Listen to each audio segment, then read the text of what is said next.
This is the Week in Sustainability from Sustain.Life.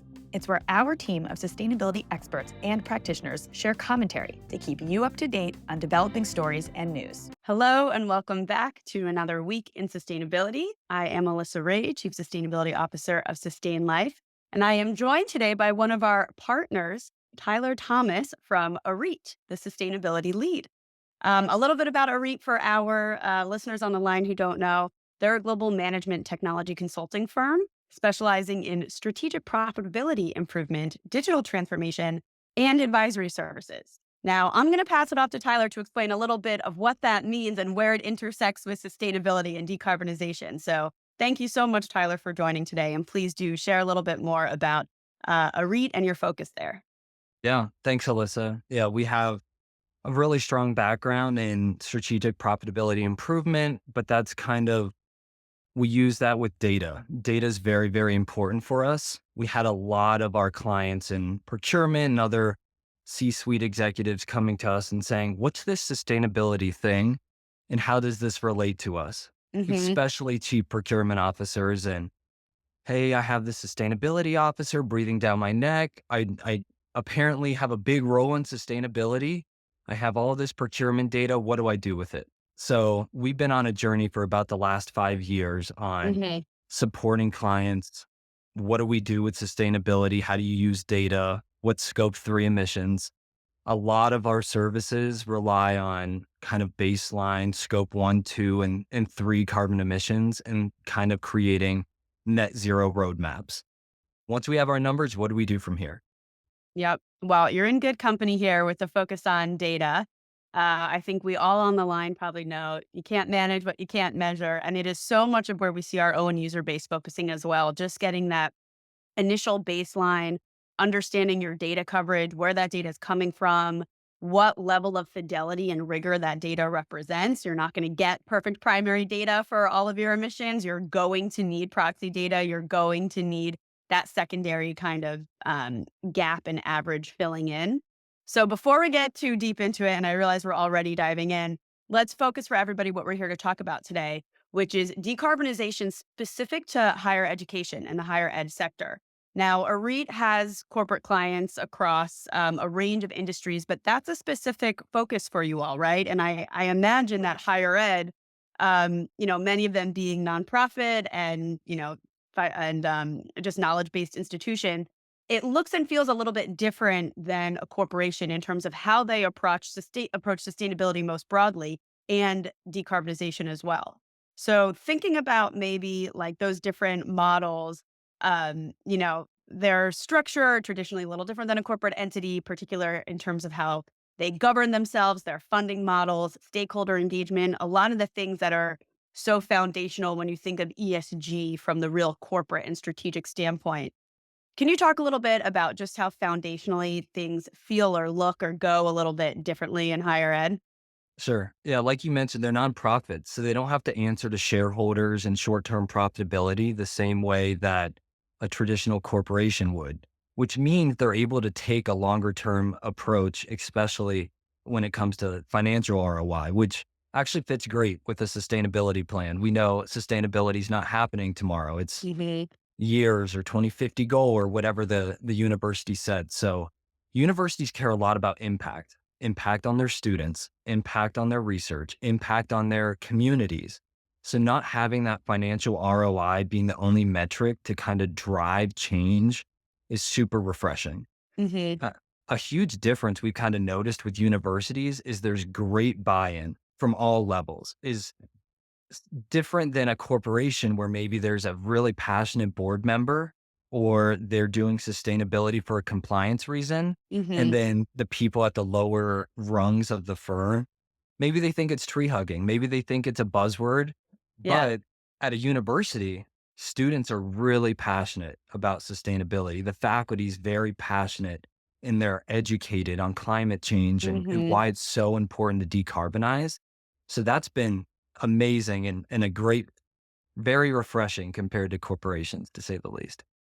Yeah, that's actually really interesting. So much of our exposure and work with corporates um, always does really have to take that financial materiality lens. That just ultimately is how so many businesses today are kind of justifying to their boards and their stakeholders, et cetera, how to pursue or just strategically incorporate sustainability into their long-term planning. And that's great. Like that is a great argument. Climate risk is financial risk. Sustainability includes financial and economic sustainability. I love that. But it is nice to be able to think of impact sustainability and Sustain.Life. Like we are um, certified software holders of GRI, we've always really focused on impact as well. And while that messaging can sometimes be a little bit more difficult to resonate at the board level or even the broader stakeholder level, it is a really refreshing, almost treat that in higher ed, you kind of had this automatic understood buy in of the intrinsic value of sustainability. It is literally the future of these students, the world that they are inheriting and going to ultimately run and support. Um, so thinking specifically on decarbonization, because I'm sure or I know that your work with higher ed broad all things sustainability across the many topics, but because our listeners are traditionally here to really focus on decarbonization, a lot of these campuses are really, really large facilities, right, to manage, Yeah. especially a lot of these, like, larger state schools. They're basically like mini cities. They have their own power plants and distribution. They have their own transportation systems. So can you walk our listeners through almost like what's the typical journey on how these institutions approach sustainability? Are they kind of following what's the common path of the enterprise of focus on scope 1 and 2, your energy related emissions, and then look to scope 3? Or does it look a little bit different when you're focusing with something the scale and also that stakeholder base and impact perspective of higher ed? Yeah. Like you said, universities, even the small ones, are like mini cities. Even the smallest liberal arts colleges have 10 plus buildings. Big state schools like the Ohio State University, where I'm an alumni, it's massive. There's 80,000 people there and Hmm. dozens of buildings. And some of the public universities we've worked with, they spend billions a year in procurement. So it is equivalent to a city. Yep.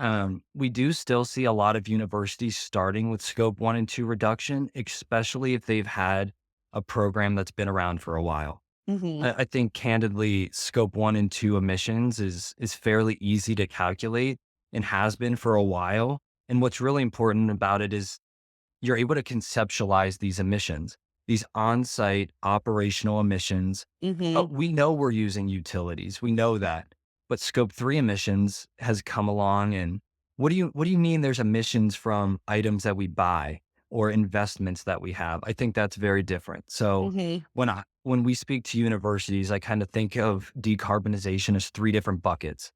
One is resource efficiency, kind of the step one, technology implementation, and then strategic procurement and investment decisions. Hmm. So, scope 1 and 2 is a great starting point for multiple reasons. It's the most cost effective way. If you implement internal policy on, hey, let's be resource efficient, it's a really easy way to save not only dollars, but emissions. Yep. If you use less energy, you spend less money. Right. So let's make everybody happy. Let's save some dollars. And also, I've seen this a lot where carbon neutrality comes into place. Carbon neutrality is different than net zero. Net zero Hmm. includes scope 1, 2, and 3. Carbon neutrality is just scope 1 and 2.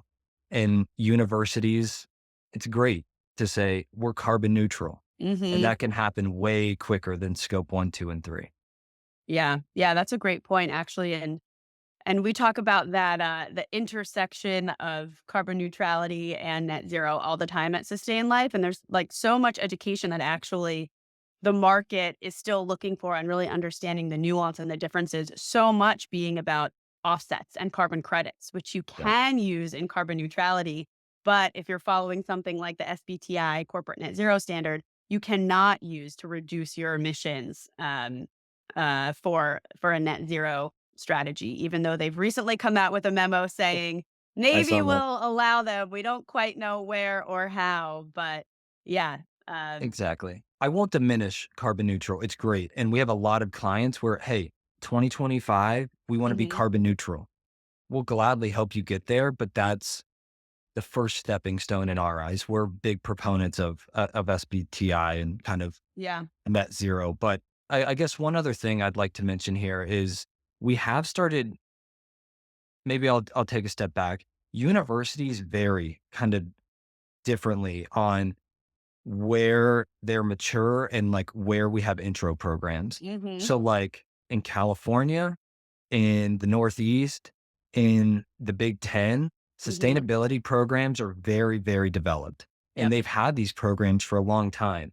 So they did scope 1 and 2, and now they're on scope 3. Now that they have multi members on their team, but some of these newer, not newer programs, but schools maybe in the South or where sustainability isn't as big culturally, they're Mhm. just now doing a baseline assessment.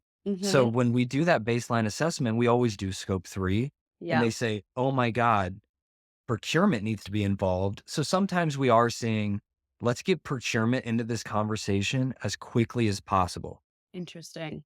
Yeah, so let's get them up and running while we do scope 1 and 2. And we're seeing that a lot in some of our new engagements coming out of the South. Oh, that's so interesting. I was going to ask what the general maturity is of both the institutions that you're working with and also for those just starting out. You know, carbon accounting, emissions, sustainability, climate disclosure has really evolved just in the past 3 years, with it Yeah. literally being mandated now in the US, both on the federal level by the SEC at various state levels. And so it sounds like it's kind of a broad range. There are some institutions that are pretty mature and have been doing this for a long time and have actually dedicated the resources and teams to really manage it holistically, but there's still many out there that are really just getting started. And for those that are just getting started, do you find that they're coming in with a baseline knowledge of, I understand what carbon accounting is. I know there's this idea of scopes and, different activities that are going to roll up into this different classification. Or are they just starting out and saying, I don't know what this is. I know I have to start disclosing it. And there's a whole dialogue, but we are not informed on it. Yeah, I think it depends what stakeholder we talk to. So if it's a sustainability officer or sometimes these smaller programs just have a sustainability director, I love talking to them because they come to the table and they understand everything. They know carbon Hmm. accounting is important, but they also are thinking about waste and water and everything happening across the university. But I think that when they run the initial baseline assessment, they can be kind of, oh my God, how am I going to do this on my own? Hmm. That happens a lot. But if we talk to a chief procurement officer, which with our background in strategic profitability improvement Hmm. and we support a lot of procurement officers, we've had initial calls with them and they are deer in the headlights. What are you talking about? I'm in charge of 80% of the university's emissions. That's Yeah. that's when conversations can get scary and we got to say, "Hey, let us walk you through this because it may not be as scary as you think it is." Yeah. Yeah. So let's dig into that. Like, in terms of the procurement office, how can they really assess and address their environmental impact across all of their supply chain activities effectively while also managing sustainable procurement policies across other priorities, right? There's diversity requirements, there's profitability requirements, there's now this additional carbon information and eventual decarbonization requirement. Yeah. Yeah, like you said, the chief procurement officer role is one I do not envy. The same I don't envy, I guess, a sustainability officer is they are wearing so many different hats, and it used to just be price and quality. How can we ensure standardized pricing for the next few years, ensure a standardized budget, Hmm. and we have really good quality office supplies, for instance, coming into the university. And now you throw sustainability into the mix. Hmm. So what we think is really important is when we do a scope 3 baseline assessment, Hmm. we make sure and do it by supplier. So we give insights on every supplier and then we show it to a procurement officer with their spend categories because that's the language they're used to talking. So, like Hmm. in a university, they have construction of facilities, they're going to have scientific and research, and it's going to be broken out for things that make sense for them. And I try to hold that to about 10 spend categories is Interesting. construction and facilities, for instance. Hmm. That's something we need to look at. And then from there, we can dive in. What Hmm. suppliers are in there? What projects are you currently working on? And I'm not going to say dumb it down, but at least kind of speak their terms in terms Hmm. of what's happening and how can we take it in bite-sized pieces. Yeah, simplify and streamline, right? It's you have this discipline that is new to sustainability, new to climate and emissions. And in order for them to be able to take on that role, it's really critical that you speak to them in a language that they're comfortable with and that they understand. And that's something that we see across the board with our work with clients at Sustain.Life, whether it's the procurement office, whether it's the finance office, whether it's the legal and compliance office. I think what we're seeing across climate disclosure now is all of these different disciplines coming in and having a role to play, whether it's a leading role and being accountable for this at their organization or in some way supporting it, depending on whatever the team and corporate structure is. And so, in order for that to be effective, you have to kind of leave all the jargon and terminology of the sustainability realm at the table and really bring in and translate it into this is what this means. Here's what it means for your business. Here's what it means for your account ledger, for your spend. Yeah. And something we've seen a lot, very popular in higher ed, and I've seen it at corporations, but really in higher ed, they say, this year we're working on paper. We're going to do paper this year, Hmm. which is great. Yep. But for some of these big universities, they have 1,000 plus suppliers, and every one of those suppliers has multiple products. Yep. So when we're looking at implementing a strategy, it's we'll be here until 20, 150 doing product by product. Yep. So an approach we've taken is how can we understand all of our main suppliers' distinct reduction plans? Hmm. I.e., does Office Max versus Staples, for instance, if Staples is our current supplier, do they have Hmm. a net zero goal? Yep. We get all of our office supplies from them, not just paper. And if they don't have one, when it comes time for renewal, we look at alternatives. So if Office Max does have one, Hmm. let's say we can keep price and quality as a constant. Yep. Well, we just dropped, assuming Office Max keeps to their reduction plan, Yep. we just dropped our net emissions because of our choice of which supplier we're with. And I think that has resonated a lot with Yeah. procurement professionals is, oh, we don't have to think about product by product. We can do supplier by supplier and Yep. hopefully knock those out way quicker than product by product.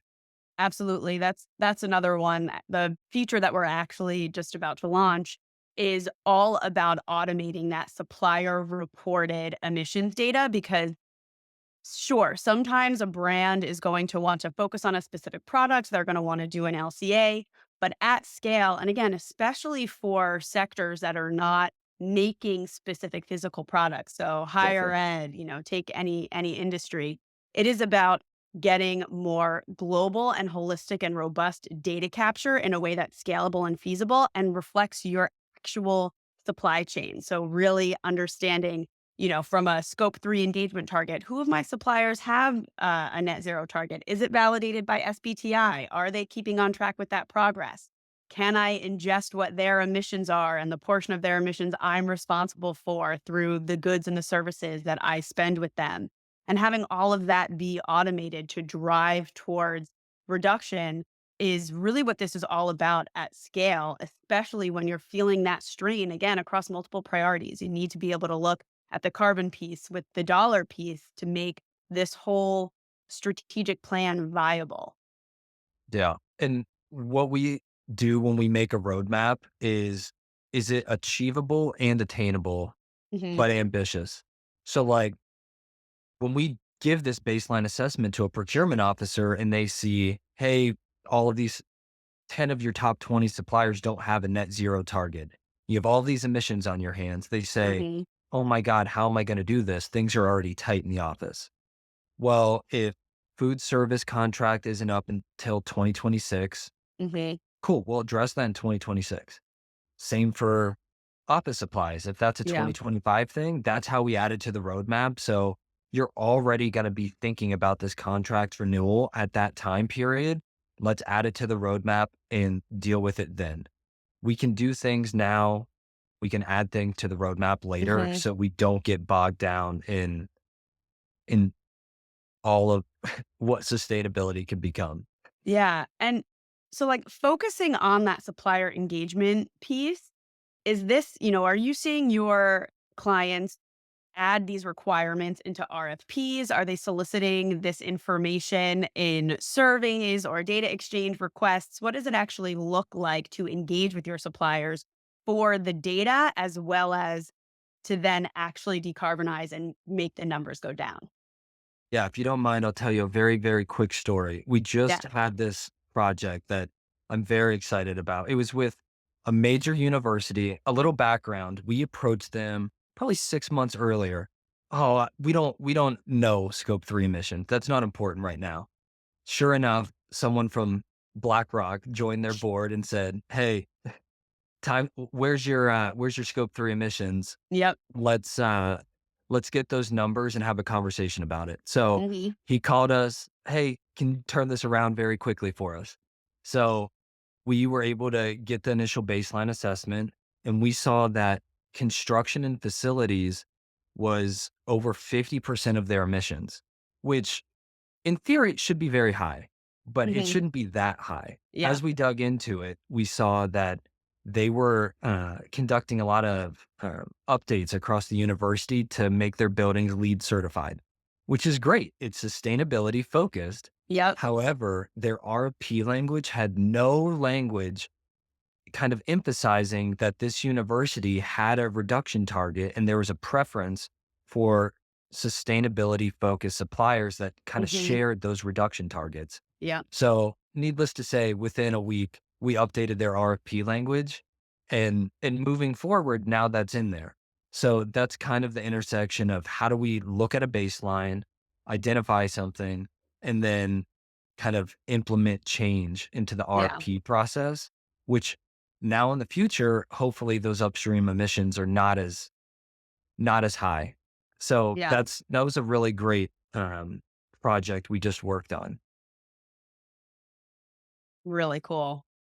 Um, all right. So I think for my last question, I want to ask, are there any specific roadblocks or challenges that you've encountered across your work here, or any pieces of advice or insight that if you could say in mass at scale to all of the higher ed institutions out there, what would it be? Yeah, I think we've talked on a lot of them. Is the sustainability officer slash director is wearing a bunch of different hats. And because these are living within nonprofit institutions, the Hmm. sustainability office is a lot of times lacking resources. And there's a lot to do. They didn't sign up for this net zero by 2050 target, but now that the reduction goal is in place, they have to measure, they have to Hmm. report, and they have to implement change. Yep. And that requires people from all different departments. I think what I've seen lacking and what I've seen the most improvement on in the last couple years is communication. How can we get everyone in the room together and educated on what is the university's goal? What is our plan for that? And is there a way that we can use tools to maybe save people's time? So, Hmm. I mean, shameless plug, but the Sustain.Life platform has been amazing when we're implementing this because it saves so much time, effort, and energy when it comes Yeah. to measuring and reporting. The technology implementation is huge. If I was only able to do one project with a university and say, we'll step in if you only have X amount of funds, it'd be Hmm. to automate measuring and reporting because it gets them back doing what they want to do and away from the administrative tasks that are bogging them down, especially in a university that the only way they're a lot of the way they're getting funds is through donations. Hmm. So donors and alumni, they want to see progress being made. And to do that, you have to measure and report. And if you're doing it in Excel, it's going to take it's going to take all of your time. Yep. Yep. Uh, could not have said it better myself, and thank you for that. Of But course. we wholeheartedly agree. I mean, a lot of decarbonization is a data problem. And so having the technology and the tools that can automate that and do it with rigor and have, good data governance and data quality and anomaly detection and leverage AI to facilitate that for you is critical. I'll note it's not all a data problem, right? There's still the strategy, there's still the implementation, there's still so much to it. And so I wholeheartedly agree, and this is why we love working with partners is to be able to leverage the technology and tools to automate wherever you can, because there's often going to be a layer of just general support and guidance and strategy that's needed on top of that. And if you're so busy manually doing all the number crunching, you're never going to have time for that more actionable step that's really required to have a successful program. And that's why these sustainability directors are in these roles. It's why I work in sustainability, probably why you work in sustainability is we want to make tangible change to the world. So our kids and grandkids don't have to think about these problems. But to do that, you got to get out of Excel. You got to stop working in numbers and looking at uh, utility PDFs. If you can get away from that, you can get back to what we actually want to be doing, which is that's the fun stuff. Yeah. Oh, what an amazing note to end on. Thank you so much, Tyler, for your time and for your insight. It was really such a pleasure to have you on the episode. And for all those listening in, we will see you next week for another week in sustainability. Sustain.Life is the leading and most comprehensive sustainability software on the market. To learn how we can help your company measure its emissions and take climate action, go to Sustain.Life. Don't forget to like and subscribe to this show on our YouTube channel or your favorite podcast platform. Thanks for tuning in. See you next week.